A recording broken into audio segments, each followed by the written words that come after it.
So shall we say action? Do you want to say action? Okay. Action. Hiding lights in a Kaiako podcast. My leaders for leaders being pod to you.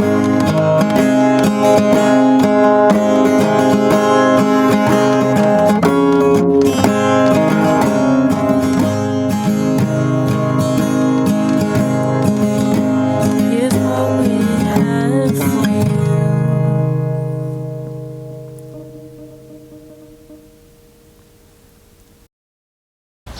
Kia ora, welcome to the Kaiako podcast. You join us here for season 3. Wicked stuff there, glad to be back again.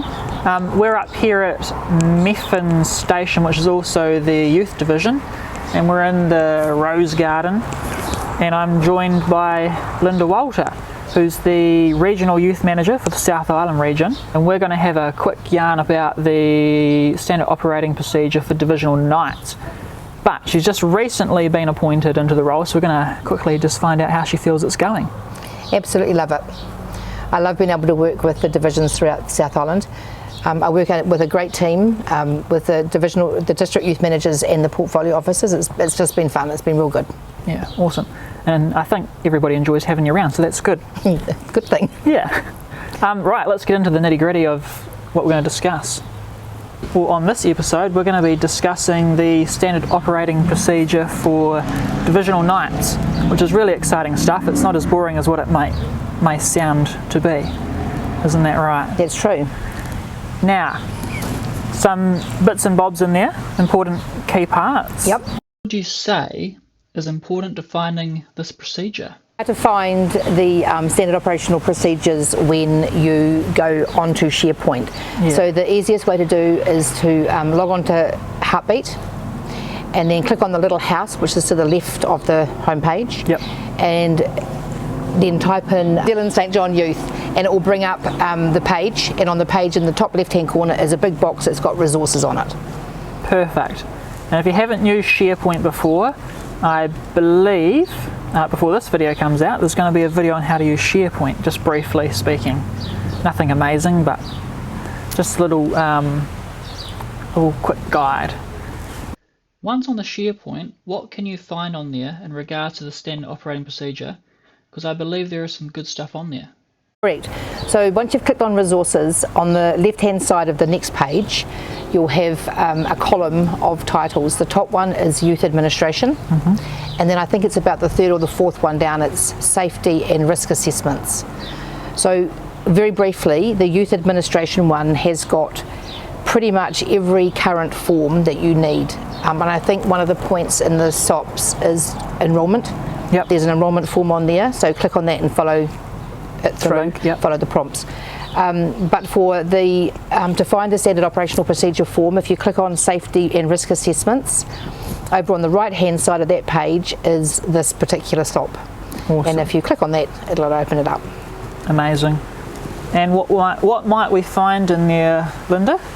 Pretty much everything on how to run a divisional night. Starting the night off with a divisional parade, following through to the end of the night with a closing parade and the promise, and all the forms that you may need. Down the bottom are all the appendices for all the year plans and the term plans and the lesson plans and everything. Awesome. And did you want to cover off a few of those forms? So the year plan, it's a one-off form to do. The first planning meeting that's held with leaders is when the year plan could be done. So there's 4 boxes, and it's basically term 1 we're going to do the first aid badge, term 2 whatever badge, term 3 and term 4. That's all we need on the year plan, is the name of the badge that is going to be covered for the year. As you scroll down the form, you've got a section to put any events that might be coming up. One of them, Anzac Day, you want to attend. I think there's space for 3 or 4 events, and these are your more major events, potentially.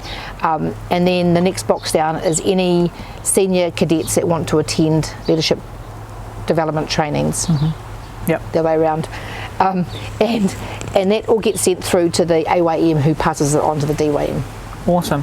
And how important is this form to do for, say, the area youth managers and the district youth managers? I would like to see all of my South Island divisions doing a year plan.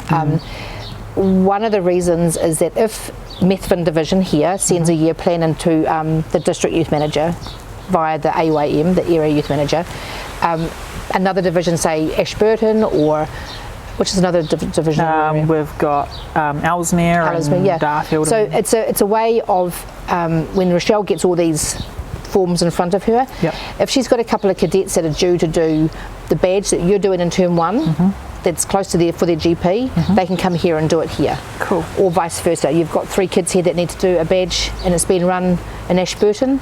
Mum and dads might want to carpool across there. It's a really great way of sharing resources around leaders and cadets. Awesome, that sounds amazing. Hopefully everybody gets those in and we'll get you updated on what's going on in the entire region. Yep. Awesome. Now, stepping down from that, I guess, would be the term plan. Correct. So you've handed in your year plan, and your first badge that you're going to be covering is, let's go first aid. So the term plan is broken down into however many weeks. I think there's 10 weeks, which is pretty much a whole term. Yeah. The term plan is now used in place of any low risk rep. So no low risk rep has to be sent to the leadership team again. Awesome. However, on the term plan, on week 3, you decide that you want to go for a walk down to the local playground. You want to have a quick play down there with your division. Pop it on your term plan. You're going to have your opening parade and then go for a walk. That week prior to going for the walk, ring your area youth manager just to say, hey, you've seen my plan. This event's coming up. We're going to go ahead with it. And she's going to say, oh, the weather looks a bit nasty. Take raincoats, take your sunscreen, have a great time. Tick. That's your low risk done. Awesome.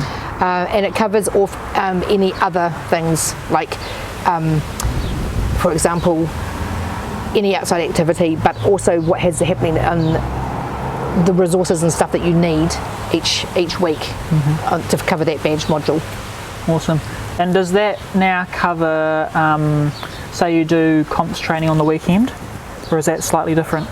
Comps training, if it's overnight activity, it's high risk.